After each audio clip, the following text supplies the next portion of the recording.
5 months, 1,100 strangers have shown up at Matthew Herrick's house for sex. Now, Herrick says that his ex is creating fake profiles on the gay and bisexual dating app Grindr and sort of soliciting this sex and sending people to his home and to his office.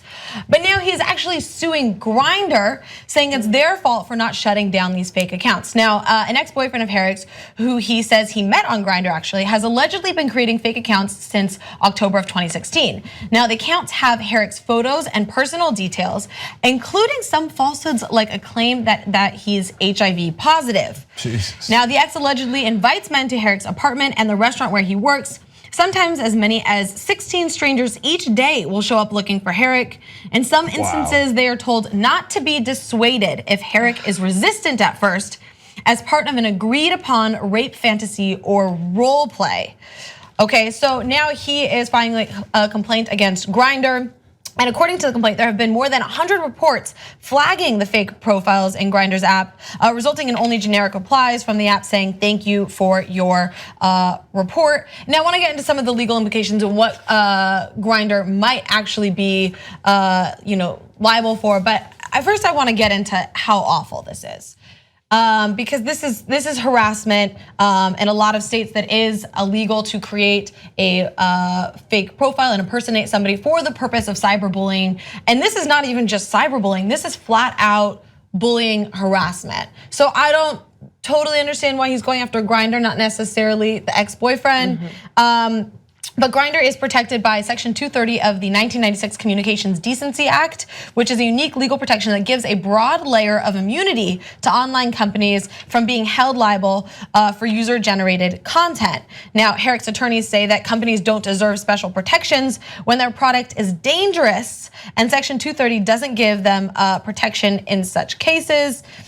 Further, they said that if a court won't hold Grindr responsible for having a dangerous product, we need to examine the liability of the sellers that are making available a dangerous product. Now, Grindr is claiming that they don't necessarily have the technology to do like face detection and to figure out which profiles are fake or not and which ones are impersonating. Yep. But I want to hear your thoughts on this. Yeah, so a couple of thoughts. First, let me make some serious comments before I get on to an inappropriate thing I'm gonna say. Welcome to the Young Turks. Okay, so on the serious note, it's outrageous that this is not illegal. And unfortunately, especially impersonating the guy is not illegal. I think that saying, come and rape me or it's gonna fantasy, etc. I would urge prosecutors to look a little harder there. I think that's probably is illegal.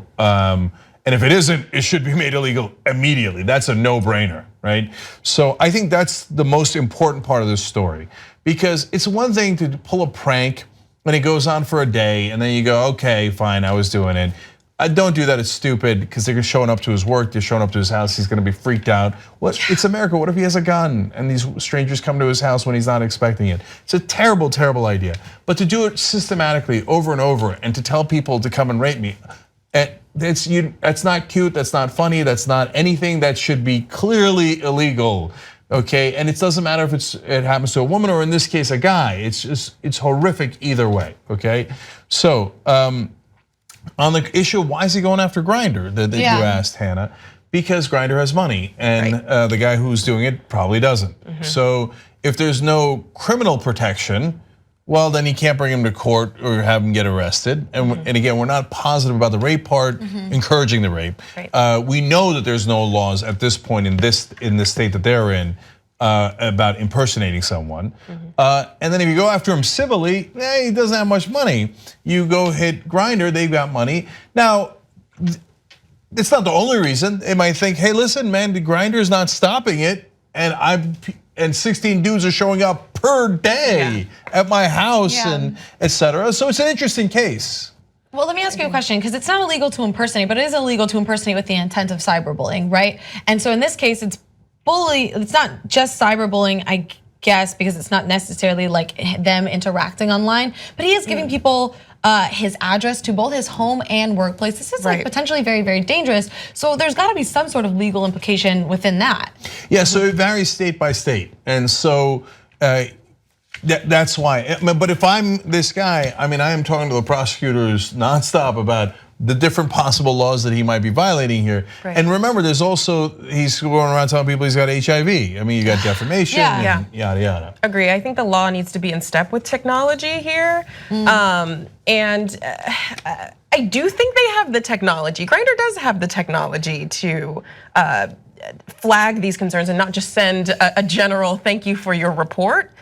So I think that's an excuse, and I think it's interesting that they say that if Grindr won't be held responsible, they would start going after some of the apps that kind of house or make Grindr available. And I wonder kind of what recourse they have to pursue, you know.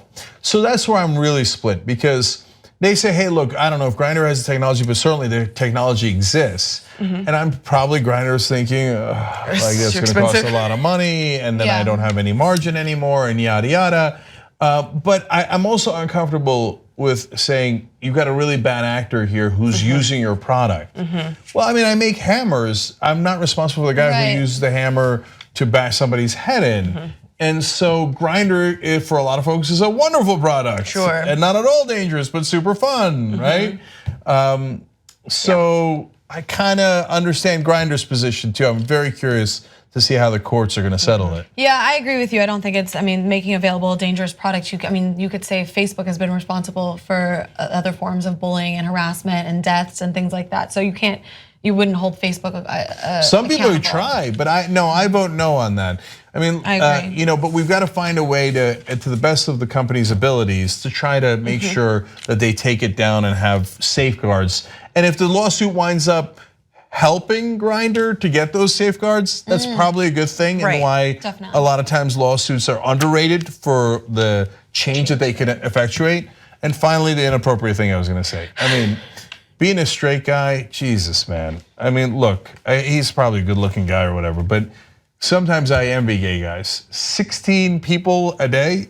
I mean, that is amazing. That's amazing. I mean, he doesn't want it. It's terrible. It's disastrous, etc. Regardless if you're a straight guy or a gay guy, unsolicited sex and unsolicited people is No, bad. no, of course. That's not what I'm saying. I'm saying that if he had put the pictures up himself, he apparently could have gotten 16 guys. We don't know, because we don't know what the details were, and I feel like it's an X. It's petty and it's ridiculous. Those invitations. Yeah, he worked hard at those invitations, but at least if you want it, and you don't need 16, you work a little and But get also, bored. how scary to have people who are coming to your house who think they're gonna play out a rape fantasy. Oh no, too. yeah, I think again, you're just talking those about sheer people are numbers just- here. I'm That it's just talking impressive. about if it was voluntary, the scope of the success you could have is fascinating on Grindr if you were so inclined.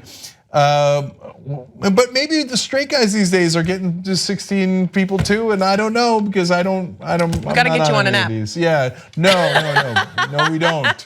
Okay, but anyway, well, the thing we of course all agree on is if it's not voluntary, it is disastrous. Podcast The Young Turks anytime you want. TYTnetwork.com/join. I think it's weird. No, it's not weird. In fact, you'll think, You know, I'm like a smart person. do it now. TYTnetwork.com/join.